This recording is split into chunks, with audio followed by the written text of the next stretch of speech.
Hospital Albert Einstein, em companhia do deputado Jair Bolsonaro e do deputado Flávio Bolsonaro, candidato ao Senado pelo Rio de Janeiro. Eu agradeço muito ao deputado Bolsonaro, que vai falar pela primeira vez, depois do atentado que sofreu, sobre um fato sem precedentes na história brasileira.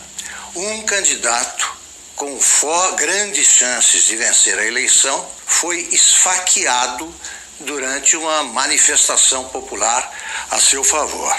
Então eu queria perguntar o seguinte, deputado: um episódio desse tipo, de tal forma dramático, muda a cabeça de qualquer pessoa exposta a esse tipo de violência. No seu caso, o que o senhor acha que mudou na cabeça? O que o senhor passou a pensar diferente? Eu entendo que esse atentado sim, que no meu entender foi algo planejado. O senhor acha que foi um atentado político? Esse atentado político, na minha dúvida, porque me tirando de combate, você pega os 3, 4 próximos na relação, são muito parecidos. Queria saber o que o senhor sentiu no momento. O senhor comparou um soco no estômago, a sensação. A dor foi exatamente essa, né? A dor, quando eu levei a pancada, eu pensei que um cara tivesse dado um soco, uma pedrada meio de longe. O senhor não viu o rosto dele? Não, o rosto dele não vi. Eu vi um vulto, não teria condições de desviar a cara dele, não teria condições. Tá. Eu vi que tinha um vulto que se aproximou e deu uma estocada. E quando eu caí, eu falava para o segurança, né?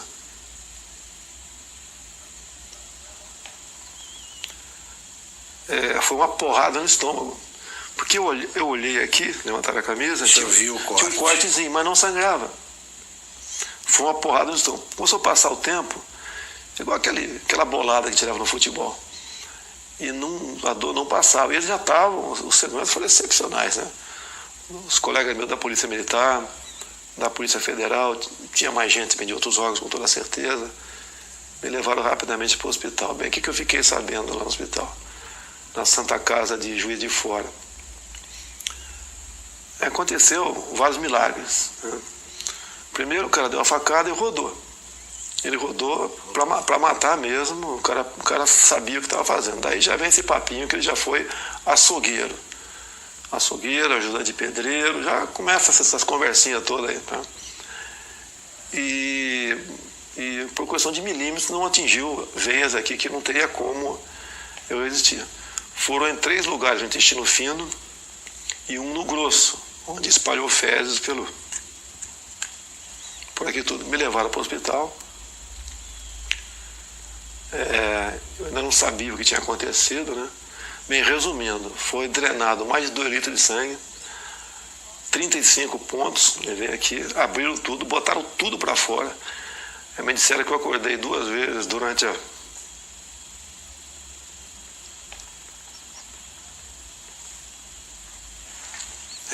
cirurgia, mas eu não estava sentindo dor, nada. E depois fiquei sabendo, quando eu acordei, que não sei se era noite ou madrugada, eu estaria sendo transferido para cá, Alberto Einstein. O senhor chegou a perder os sentidos lá? Não perdi os sentidos. Não perdeu os sentidos. Nem até chegar ao hospital. Era uma dor de uma pancada no estômago insuportável. O senhor teve medo de morrer? Sempre existe esse temor. Digo mais, não é por mim. Em quem o senhor pensou? Em primeiro lugar, na minha filha, de 7 anos de idade. O senhor pensou nela, tem 7 anos. Ela, inclusive, me inspira na política, né? E, logicamente, depois na minha família como um todo. E sempre avisei a minha esposa que, desde o evento até hoje, está do meu lado, aqui em São Paulo, que poderia correr esse risco. Você achava que podia... Existia essa possibilidade, tá certo? Porque eu estava abusando, né? Se você vê as tomadas de aeroporto, muita coisa poderia acontecer. E eu falava para o pessoal de segurança do meu lado, que essa possibilidade ia se aumentar a partir do momento que a minha popularidade ia crescendo. Porque eu estou crescendo da onde, Augusto? Qual o tamanho do meu partido? Qual é o nosso fundo partidário? Eu costumo dizer, é verdade, quer ver? Você pontou aqui, tem 10 pessoas, 15 que trabalham comigo, a maioria voluntários.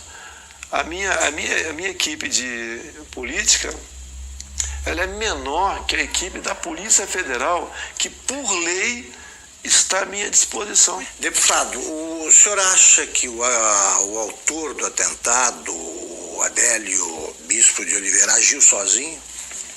Eu acredito que não. Ele não é tão inteligente assim, não. Né? Com um ato como aquele, a tendência natural é ser linchado. Então ele foi para cumprir a missão, quase que na certeza que não seria como. Teria gente ao lado dele. E isso realmente, pelo que eu ouvi dizer, não tenho certeza ainda, a Polícia Civil lá de Juiz de Fora está bem mais avançada que a Polícia Federal. Porque o depoimento que eu vi do delegado da PF que está conduzindo o caso, realmente um depoimento para abafar o caso. Eu lamento o que ouvi ele falando, dá a entender até que age em parte como uma defesa do criminoso. Isso não pode acontecer. Eu não quero que inventem um responsável, longe disso. Quer que apurem o caso. Eu falar que tal partido, tal não sei o quê, não. Dá para apurar o caso. Tem uma passagem dele pela Câmara, ou melhor, uma passagem falsa dele pela Câmara, no dia 6 de setembro.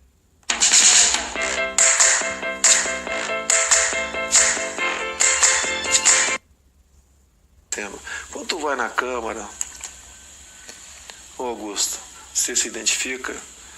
Eu estou no anexo 4, no gabinete tal. É fotografado. É fotografado. Então quem foi que... Isso seria um álibi no futuro, que se não fosse pego ali, não, ele teve na Câmara.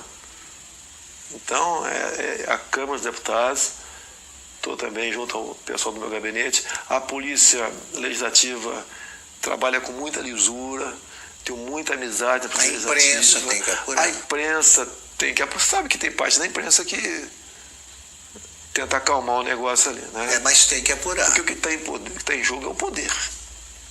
Eu chegando lá, nós quebraremos o sistema. Não é na ignorância, não. É na lei. Deputado, aliás, que tipo de castigo o senhor acha que o seu agressor merece? É uma tentativa de homicídio, né? Tem que ser o que está na lei. No Brasil não existe pena acima de 30 anos.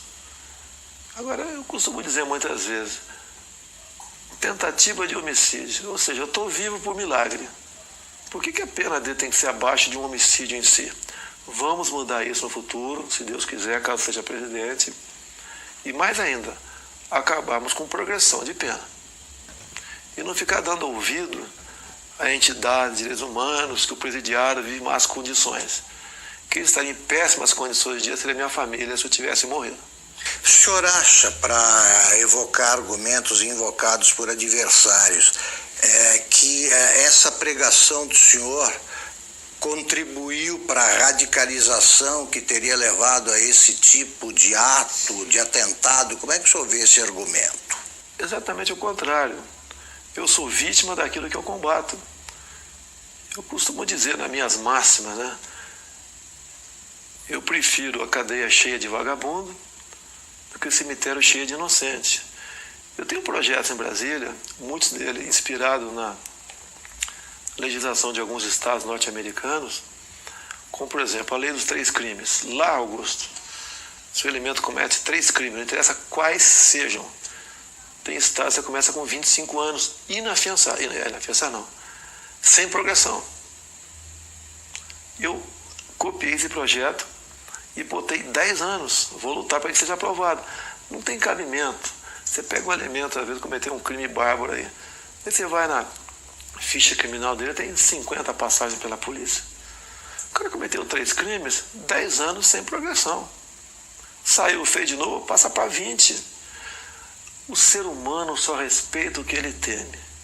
Se cometer crime, a punição é quase inexistente, é um estímulo para você ser criminoso. Um exemplo que tenho falado muito de uma deputada federal, uma japonesinha aqui de São Paulo. Ela teve uns 15 anos atrás o filho de 8 anos sequestrado e executado em cativeiro. Já imaginou alguém matando uma criança de 8 anos de idade em cativeiro? Você pai, você mãe, Imagine uma situação dessa. O elemento foi pego logo depois. Era um ex-funcionário dela. Foi condenado à pena máxima, mas depois de 6 anos, foi para o semiaberto. Eu estou vendo que o senhor está entusiasmado com o programa de governo aí, mas eu quero ainda resgatar esse fato. Eu posso dar só para dar claro.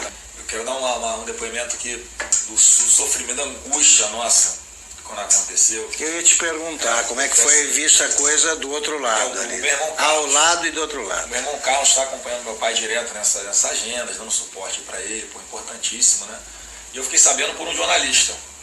Eu estava sendo da sessão na LERJ, me ligou, seu pai está bem? Eu fiquei sabendo que tentaram dar uma facada nele lá em Juiz de Fora. Você estava onde? Eu estava na LERJ. Aí quando ele percebeu que eu não sabia o que tinha acontecido, ele falou assim para mim, pode ficar tranquilo que, pelo que eu sei, não foi nada grave não. Foi um sentimento que eu não tinha sentido antes. Eu subi, fui no gabinete de um deputado, que eu estava indo para conversar com ele, um deputado evangélico. Rapaz, quando eu cheguei lá, tinha uns 15 pastores no gabinete dele. E eu não sei porque eu sabia, me deu vontade, eu comecei a chorar muito, explicando o que tinha acontecido, sem saber o que tinha acontecido, né? E aí, você não sabia? Não sabia, mas eu chorava com medo do que pudesse acontecer, mas tinha certeza que não ia acontecer o pior. Pressentiu? Tinha certeza que não ia acontecer o pior. Mas pressentiu que podia ser fez aquela oração, todo mundo ali, pela saúde dele. Eu entrei no carro, foram as horas mais longas da minha vida no trânsito, que era a véspera de feriado. E aí eu sabia assim, meu irmão tá lá com ele, tá bem cuidado, tá num bom hospital. E aí, mas eu fui me acalmando no caminho, né? Aí quando eu cheguei lá, que os médicos me explicaram o que era, é que eu falei assim, cara, foi milagre, esse cara não sabe o que aconteceu, né? Ele estava acordando meio grogue. Você achou que seu pai poderia morrer? Não, eu em momento algum achei que ele fosse morrer. Em momento não. Algum. Eu tinha uma paz dentro de mim que isso não ia acontecer. Mas quando eu vi o que tinha acontecido, a gravidade, o que os médicos me contaram,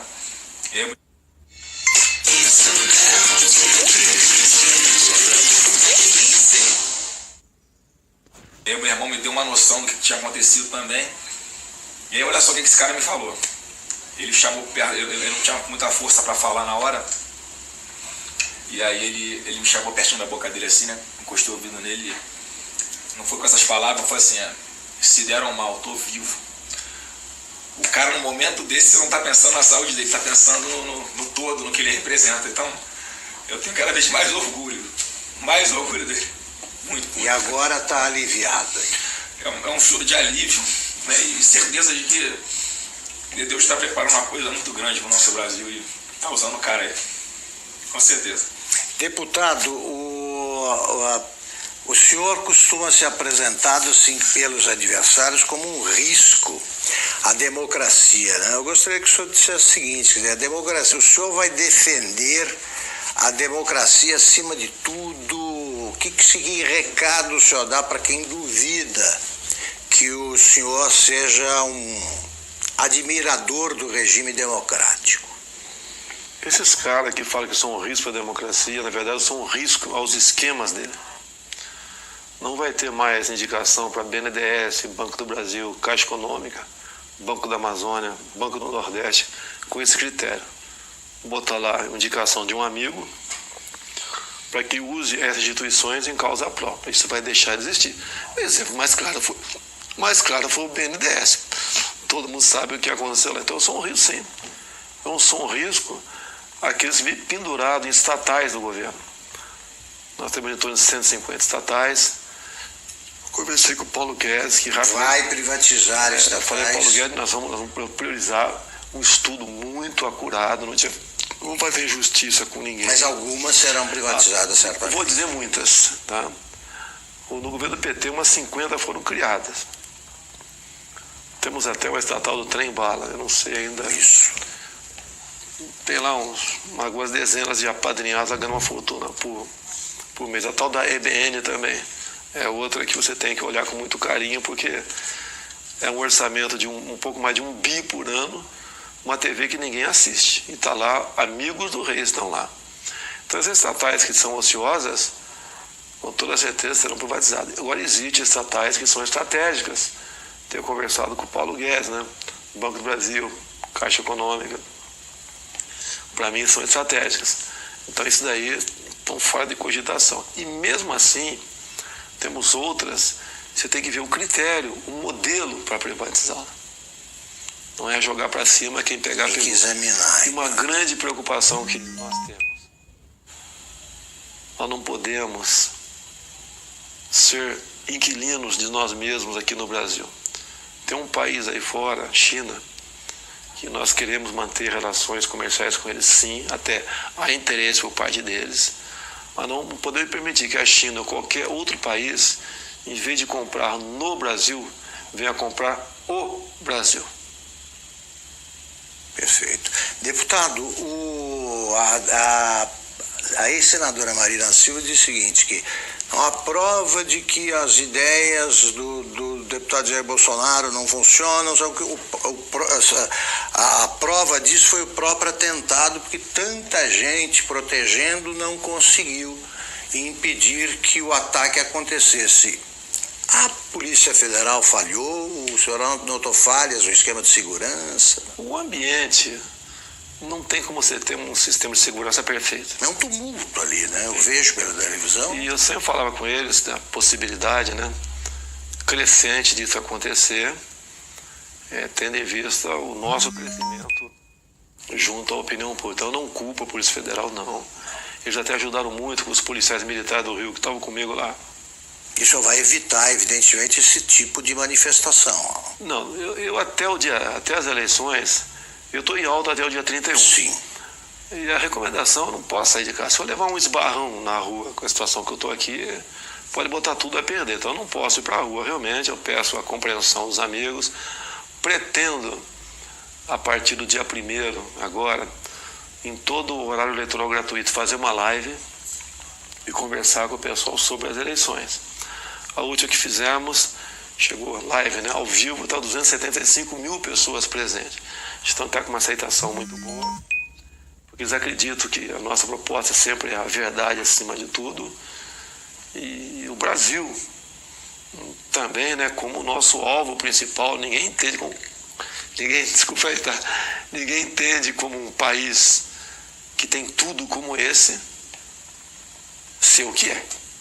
Se você olha para o Japão, Coreia do Sul, para Israel, olha o que eles não têm, olha o que eles são. Olha para cá o que nós temos, o que nós não somos. Agora, a solução disso passa pela não aceitação da indicação política. O senhor pode chegar à presidência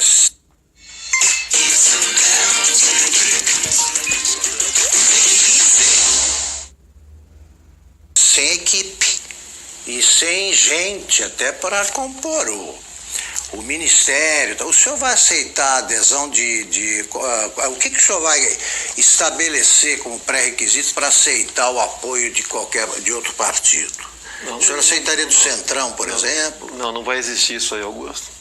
Não vou dizer que tem bons parlamentares em vários partidos e tem gente honesta dentro da Câmara também, tá? Mas não será esse o critério, é a competência.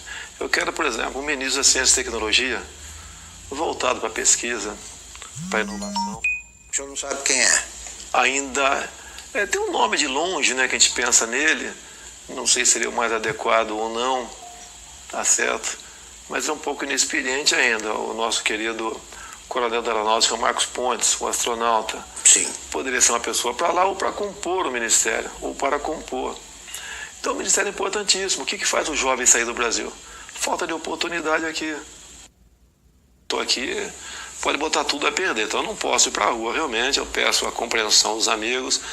Pretendo, a partir do dia 1º, agora, em todo o horário eleitoral gratuito, fazer uma live e conversar com o pessoal sobre as eleições.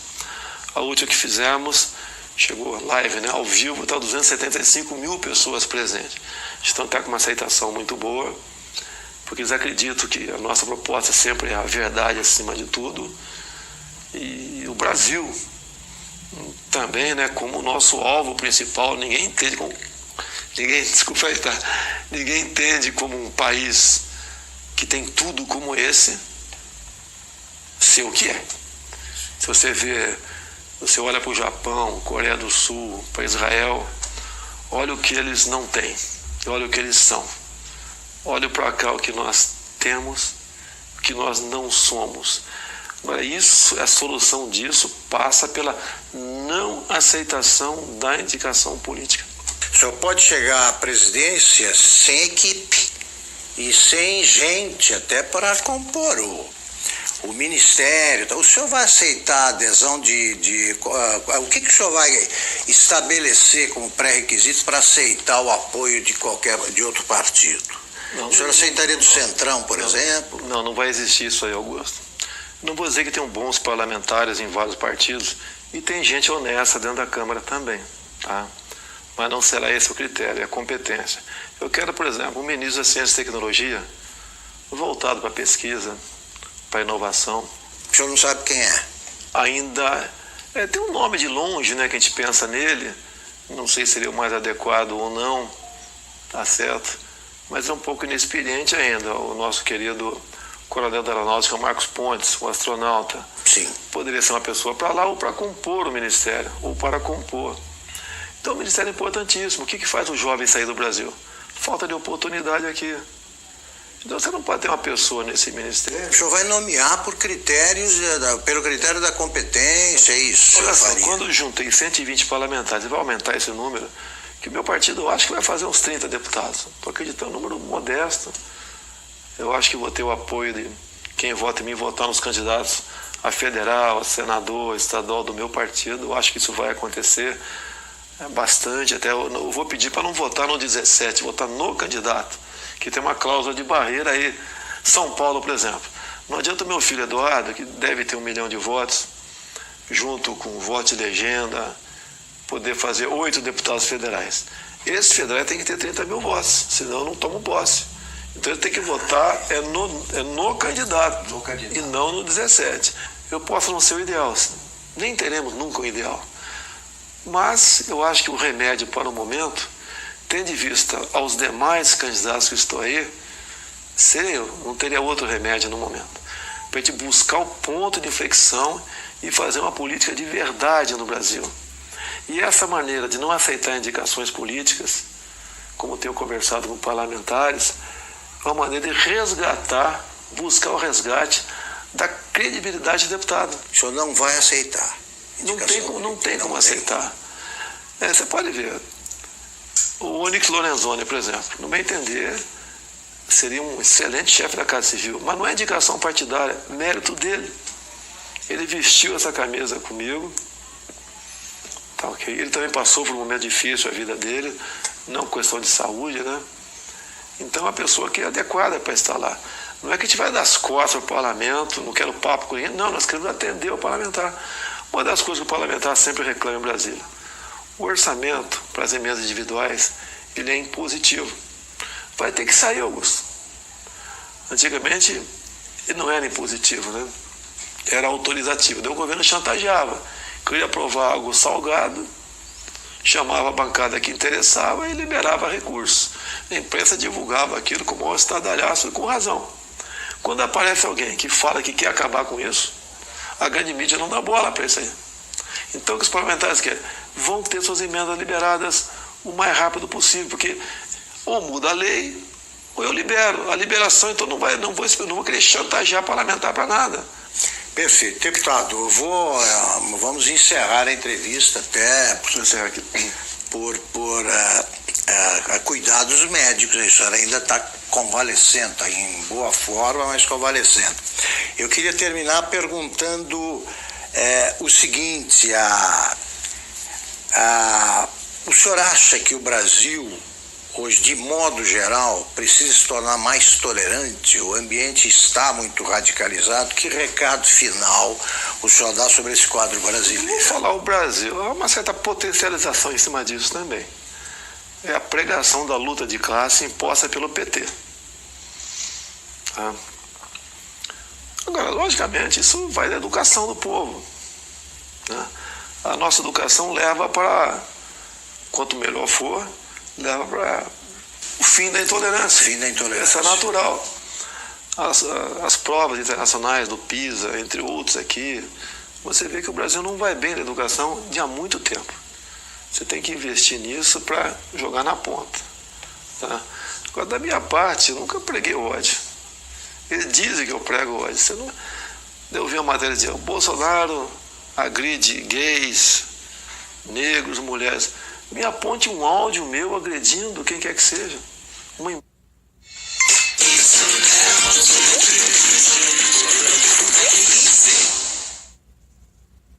imagem minha agredindo. Jogam e eu tenho que me explicar a vida toda sobre isso aí.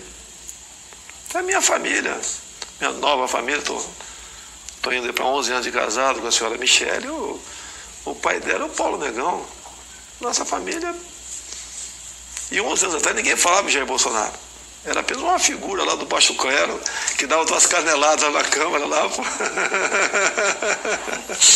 Deputado, muito obrigado pela entrevista. Eu quero agradecer a todos vocês, em especial Augusto Nunes nesse momento, a população pela confiança, pela simpatia, agradecer pelas orações, vocês foram excepcionais. Realmente os médicos dizem que eu estou vivo por uma obra de Deus, um milagre aconteceu. E vamos juntos mudar o destino do Brasil. Tá ok? Eu sei que existem milhares de pessoas pelo Brasil melhores do que eu. Mas no momento você tem aí, se não me engano, 13 candidaturas, não é isso? Isso. Você não foge, você não pode votar no Augusto Nunes, não é candidato. Você tem 13 nomes aí. Analisa, não se abstenha, não se omita. Eu sei que você está muito decepcionado com política, mas a chance é essa. Se continuar alguém do Centrão ou do PT, você sabe qual é o destino. Estamos exatamente no mesmo barco. Vamos mudar o Brasil, sim. Acredito em Deus, acredito em você, acredito no potencial do ser humano brasileiro e acredito que juntos, unindo o Brasil, sem essa história de divisão de classe, jogar cor de pele para um lado, outra cor do outro, opção de um lado, não sei o quê, gênero. Vamos unir o Brasil. Na economia, vamos desburocratizar, desregulamentar. A proposta do Paulo Guedes do imposto de renda até está sendo ousada. A proposta dele é o seguinte: quem ganha até 5 salários mínimos não paga imposto de renda. E dali para frente, uma líquida única de 20%. A União perderia arrecadação, sim. Mas o gás que você daria para as empresas, para os comerciantes, para os produtores rurais, para empregar gente, desonerando a folha de pagamento, compensa muito. A Inglaterra fez um plano semelhante há 20 e poucos anos atrás. Com o Trump agora ele fez a mesma coisa. Se não me engano, está baixando para 20% o imposto das empresas, né? Isso.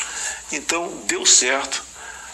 Não precisou mais exportar empresas para país vizinho mais ao sul ali para produzir alguma coisa. As empresas estão voltando para os Estados Unidos e vamos mexer na economia nessa hora, sem sacrifício para ninguém. Se o alíquota de 20% estiver alto para alguns, eu converso com o Paulo Guedes. O Paulo, em vez de ser acima de 5, 20, até 10, 15, dali para frente, resolve essa parada aqui.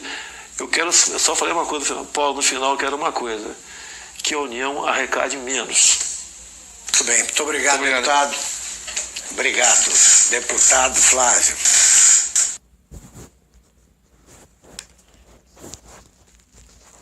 Nós estamos aqui no quarto pelas orações, vocês foram...